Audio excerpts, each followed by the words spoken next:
Hey guys, this is Eric Weingartner with Weingartner Racing.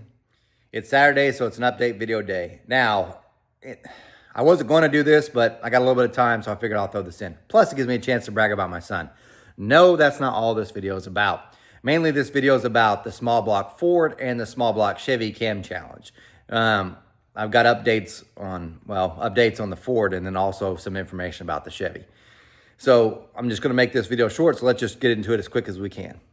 If you happen to watch my video earlier this week, you saw I broke through on the small block Ford Cam Challenge, had a huge hole in the head. Here's a picture so you can see what I'm talking about.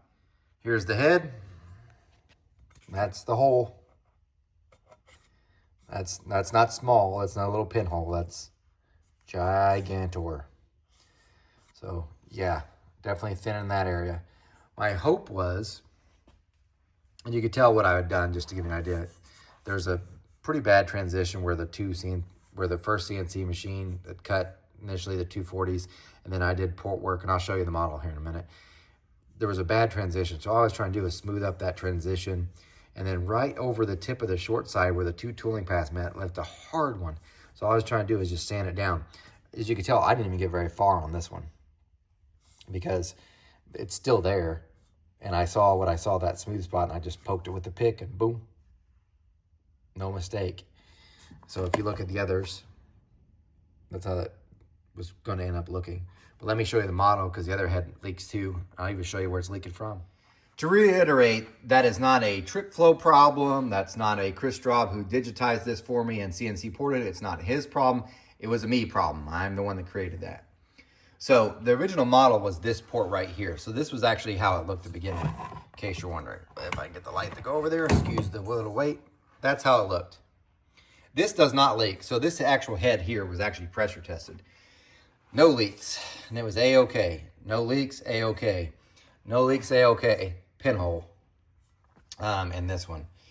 So, anyway, it is what it is. So, had to redo things, called all the cam competitors, told them what was up. And they're like, we understand, things happen. They were all really, really cool. Thank God for that. But anyway, on Wednesday, what I did is I started redoing the port. Let me get my light back, so bear with the little movement here. So on Wednesday night, here's essentially what I did. This port I didn't want to touch because that's the model.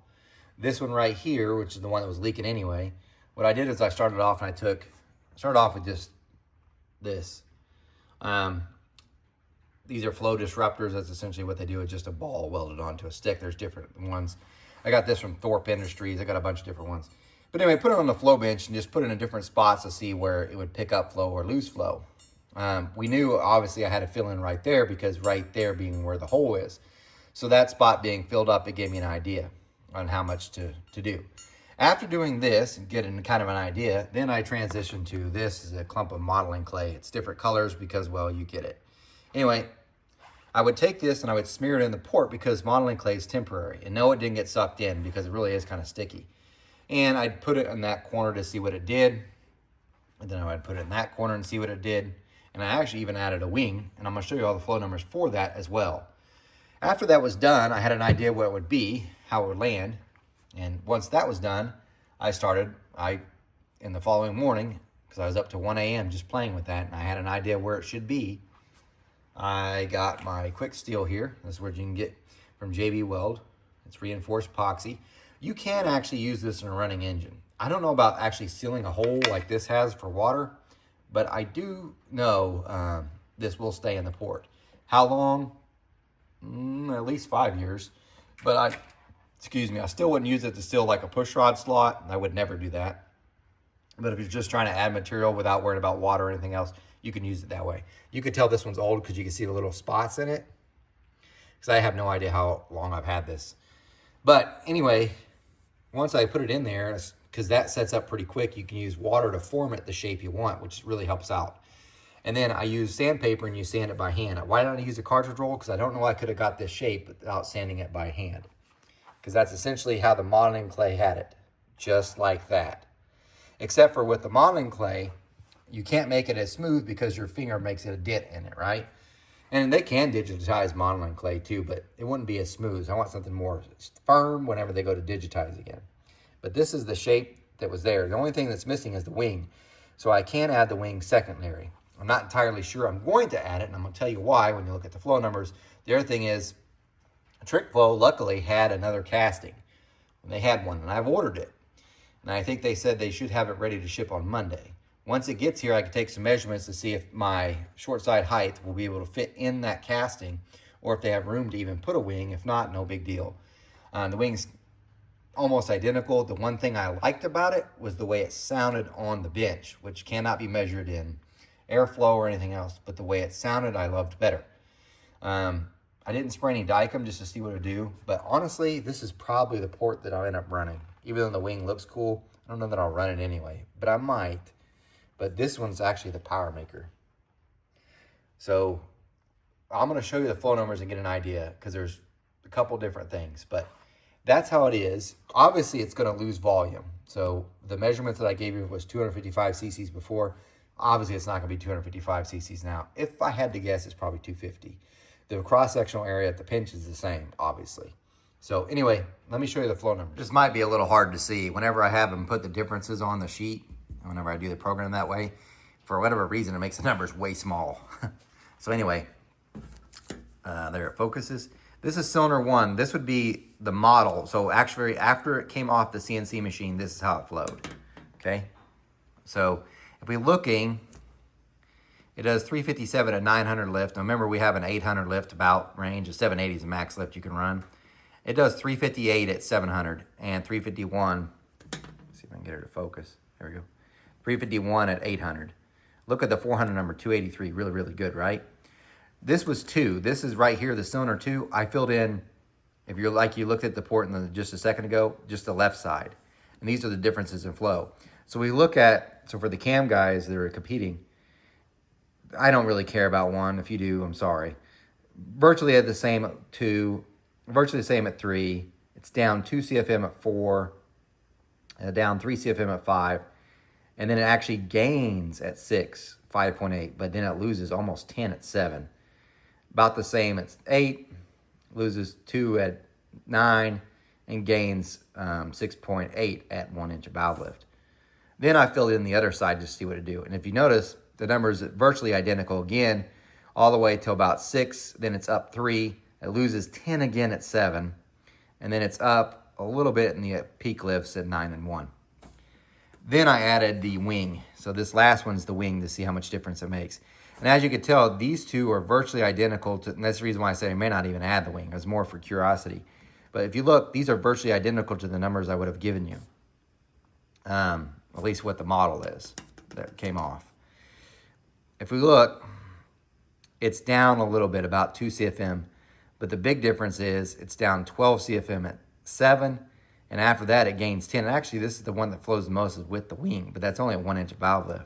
For those guys that understand, you keep saying that stuff like 1 inch valve lift doesn't matter. You're running 780. That tells you how stable the port is at higher air speeds, such as in an actual running engine. That's why that's important. Not because you're not running a 1 inch valve lift. It just tells you things. It dictates the port in general, how stable it is with air speeds, essentially. But anyway, that was interesting. Then I reflowed the model just to see. This is the one that got digitized. And again, it's actually down from what this is anyway. So I know that sounds confusing. I flowed this perfectly. And for whatever reason, it's up a little bit more now. And I think that's maybe because I gave you the right numbers. But anyway, this is about what I said it flowed when I gave you the first flow numbers. With the exception of 4, and I don't know why it's did that. I really don't. But anyway, that is the model that was handmade. This is it coming off the machine, and these are coming. So besides the 700 number, that 358 is outstanding. Nothing else is touching that number. Besides that, all the other numbers are about the same and a tick better at the higher lifts. So there you go. Exhaust side, no, I didn't touch that at all. I'm gonna leave that alone. So anyway, there's information on that. Now to other stuff. Small block Chevy Cam Challenge. You should enter the small block Chevy Cam Challenge if you want to compete now. That's the one that's going to have this intake on it. This is the Holley High Ram. It will be fuel injected, runs on E85. It will have my Dragon Slayer, my 4060 version, which is probably one of the better ones that I have. There's only one version that's actually better than that. We're going to run an NA run. We're going to run it with about 5 pounds of boost, about 10 pounds of boost. This is going to be a very exciting one. Should make some pretty good power.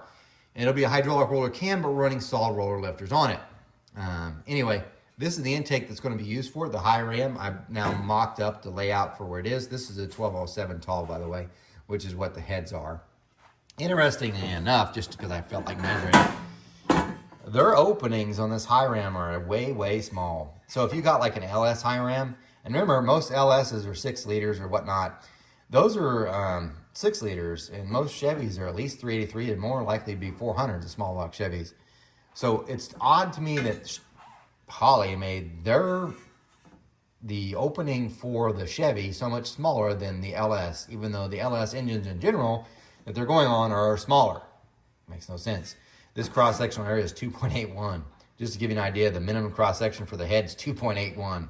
So it's exactly the same. So yeah, I'm going to have to open this up. I'm going to open up to 3.9. But I got to grind on this. If you want to enter the Small Block Chevy Cam Challenge, here's how you do it. My email is weingartnerracing@gmail.com. You simply say, hey, I want to enter. And you tell me why you want to be in the Small Block Chevy Cam Challenge. There will be an entry fee, and we'll figure that out later. But it's going to be pretty interesting. The first time we done one with a power adder. We'll see how everything goes. It's probably make about 1,000 horsepower whenever it's on 10 pounds of boost. Probably more, but we'll see. I don't want to claim anything until it's running. I will not announce any of the people that actually are in the contest so the engine's completely running and everything's good to go, and then we'll go that way. But you should start entering now. So there's that. The last technical part about this video has to deal with the bullshittery I'm hearing on the YouTubes here lately, and it keeps getting spread, and it's not true. I'm going to warn you, if you have someone that's trying to claim things or tell you about experiences on the dyno, but don't even use their own dyno test to try to prove their own point, you should question that. So I say, show the receipts. That's what I like to do. I like to show the receipts. So if you believe in it so much, you shouldn't have to cite other people's work. You should be able to cite your own work. That's kind of how it goes. So anyway, one of the things I had pop up in the live feed and also in another comment was this, and I'm not knocking the commenter, there's actually a legit question. And they were saying, you know, when we did the cam challenge, we have a 3.5-inch collector, and it went all the way. It's a 3.5-inch. It probably goes about 4 feet, and then it goes in a wall where the huge mufflers are. Those mufflers are huge, just dyno mufflers. They're not normal mufflers, for the record. They're not something you put on a passenger car. If it did, it would take up the entire passenger seat and then some. But anyway, then that goes outside, vents outside. But one of the things that was done after the cam challenge was open during the same day. So this is, got done doing all the cams. Let's test some other stuff. We thrown on bigger headers because people thought the headers made a difference, and the 1 3/4 is what was hurting it. Even though, and truthfully, the 1 3/4 is actually what fits in the car. The 2 inches ones would never fit in anything besides a sprint car, but we tried those. And then, because people had questioned the exhaust system itself, what we did is we ran it with the exhaust system and without. That's this. You can find this information on this book. This is the LS 408 cubic inch dyno mule test book. In the description for this video, I'm going to put a link so you can purchase if you would like to donate to the Small Block Chevy Cam Challenge, the Small Block Ford Cam Challenge, or if you'd like to get the digital, not print, the digital version of this book so you can see the actual results for this as well. But anyway, after the test was over, the Cam Challenge anyway, we had put on the bigger headers, and we had tested it with the full exhaust, just like what we had, and we had taken off the exhaust, so we ran an open header. Here's the difference. So this is a 630 horsepower engine. Peak power is where you would think the exhaust would be the restriction, right? It's less than 2. It's tracking almost identically from 5,300 on. This is where the difference is, from 4,000 to about 4,800. There's your difference. The open header had more torque. Now I know some of you were instantly getting ready to comment, what about collector links? It's almost like I tested that. Oh, I did. See receipts. We tested an 8-inch anti-reversion collector. That was actually neat. No extension, 22-inch extension, full exhaust, 8-inch exhaust. If you'll notice from 5,300 on, there's no like big difference. There's a little bit through here, but if you want to know that one, see that one line right there? That's the full exhaust. Yeah, so The differences are only in the lower, not the peak. So if people are going to quote stuff, they should probably have receipts because then they would be able to see the differences. In case you're wondering, that's the blue line. Let's see what the blue is. 8-inch extension had the most torque down line. Let's see this purple one. It looks like it's purple. Yep, and that would be full exhaust. Had the worst torque at the beginning. But if you're only doing that, it's only until 4,800 that it even makes any difference at all. Now, granted, this is one particular engine combination, but at least I'm showing my results. Something to keep in mind before you listen and take into heed what other people have tested or claim to have tested. If you got results, you should show your results, not other people's results. Just a thought. Anyway, don't get me wrong. I'm going to do a ton of dyno testing with headers on that motor because that is true. So on a circle track engine, you've got your dyno system. Those headers that we run on this, that torque is huge getting off a corner. So that becomes more important. And it didn't lose any at the top. So if you can get that and that, it's a win.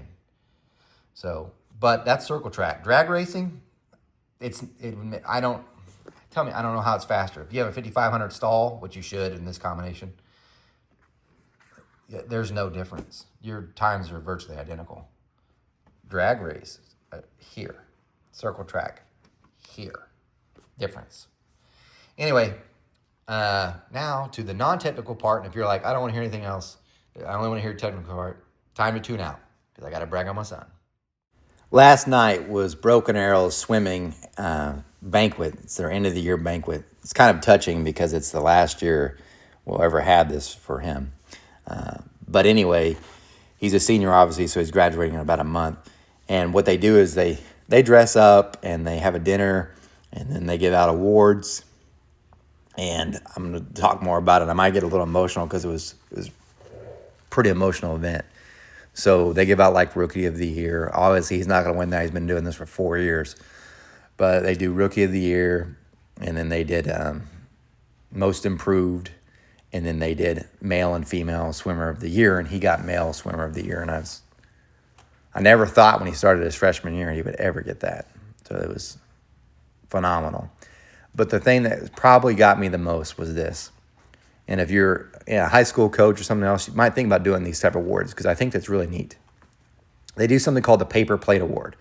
What it is the seniors will have a paper plate and it's slightly roasting the sophomore and freshman swimmers, but they give them an award that shows just kind of joking around, like most likely to belly flop or most passionate, pumped up one the most, or things like that.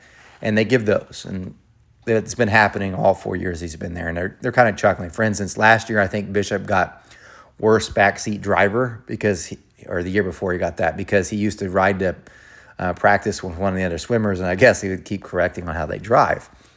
And then always the juniors will then give a paper plate award to the seniors. So it starts off with Bishop, and he gives he's a senior, he gets to give it to the juniors and sophomores and whatnot. And he gives one to Max Bello, and usually you roast them, kind of. Like I said, you slightly kid with them, but nothing too bad. No, he gave a couple other kids awards as well, but he gave one to Max, and he said, "Thank you so much for helping me when I joined Swim Tulsa. You were very impactful and such a very great help for me and all the swimming stuff. And I'm so glad I got to be part of the team with you." And I was like, oh my God, he never told me doing any of this. And it wasn't a roasting, it was just a thankful one. And I was shocked. And he just did it from the heart. He didn't write any of this stuff down. I was like, wow, that was good. That was really good. And I'm glad you appreciated the people that helped you. Then the juniors came up and they did theirs. And one of them was for Bishop was the eating award. And I totally get this. And if you've ever sat down with my son and I and eat, you'll understand. Because I swear to God, he is the fastest eater I've ever seen in my life. We go to Whataburger. I'm about halfway through the burger, and he's finished the whole thing. He's always eating like he's starving. He eats all the time. So the kid was saying that, but he goes, he also eats up laps. He eats up people in the swim pool. He's a machine.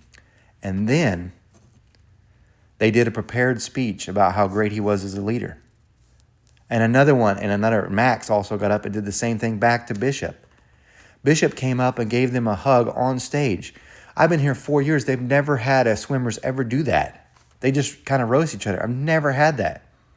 That award, those awards were probably the most touching ones I've ever seen happen because they were truly from the heart. The coaches didn't tell them to do any of this. It was amazing. It was an amazing time. And here's other funny pictures of them doing dumb poses after, by the way. It took them a while to get their leg poses correct, and then also this is them trying to buff out. Funny stuff, nonetheless. Great time. I'm sad it's over, but it does open a new chapter in his life. He did great with that team. Guys, thanks for watching. Remember, I'm no Superman. I did race Superboy. You guys take care.